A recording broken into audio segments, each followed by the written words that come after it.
رائے وینڈ سے ہمارے bureau chief Rana زمان جویا کی رپورٹ کے مطابق رائے وینڈ میں ظلم کی انتہا، خرم شاہ مالک مکان بنا انتہائی ظالم انسان۔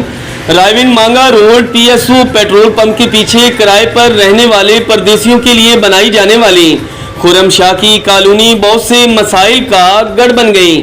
تفصیلات کے مطابق باول نگر سے محنت مزدوری کرنے آئے غریب فیملی مکان کرائے پر لینے کی غرض سے خرم شاہ کے ہتھے چڑھ گئی، جو خرم شاہ اور اس کے سابقہ کرایہ دار نے مل کر اس غریب معذور یتیم بچیوں کے باپ کے ساتھ کیا، وہ بتاتے ہوئے بھی شرم آ رہی ہے۔ خرم شاہ نے پلاننگ کے تحت پہلی ہی رات ان کے گھر میں گھس کر یتیم لڑکیوں کو ہراساں کیا اور جاتے ہوئے 2 موبائل سیٹ چوری کر لیے۔ جب ان کو معلوم ہوا کہ ہماری چوری ہو گئی ہے تو وہ بہت پریشان ہوئے اور خرم شاہ کو بتایا۔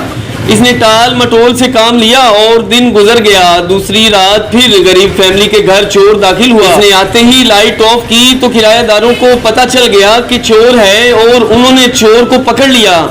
شور سن کر ہمسائے کرایہ دار بھی اٹھ گئے اور خرم شاہ کو فوری بتایا تو اس نے 15 پر کال کر دی۔ پولیس آئی اور چور کو 2-4 تھپڑ مار کر چھوڑ دیا اور پولیس جانچ پڑتال کیے بغیر چلی گئی تو خرم شاہ نے اختر نامی کرایہ دار کو کہا کہ آپ کو پولیس نے 10,000 جرمانہ کیا ہے، تو اس نے کہا میرے پاس نہیں۔ خرم شاہ نے 10,000 کے بدلے کرایہ دار کا ہونڈا سیڑھی موٹر سائیکل کسی کو زبردستی فروخت کر دیا۔ کرایہ دار نے شور کیا تو خرم شاہ نے اسے مکان سے دھکے مار کر نکال دیا اور گھریلو سامان اپنے قبضہ میں لے لیا۔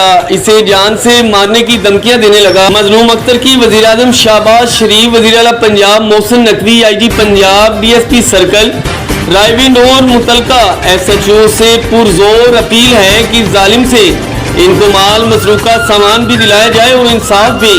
اس کے خلاف سخت سے سخت قانونی کارروائی کی جائے۔ معلومات دریافت کرنے پر پتہ چلا ہے کہ اس نے پہلے بھی کافی کرایہ داروں کے ساتھ ظلم اور زیادتی کی ہے۔ اپڈیٹ کر رہے تھے ہمارے رائے وینڈ سے بیورو چیف رانا محمد زمان جویا۔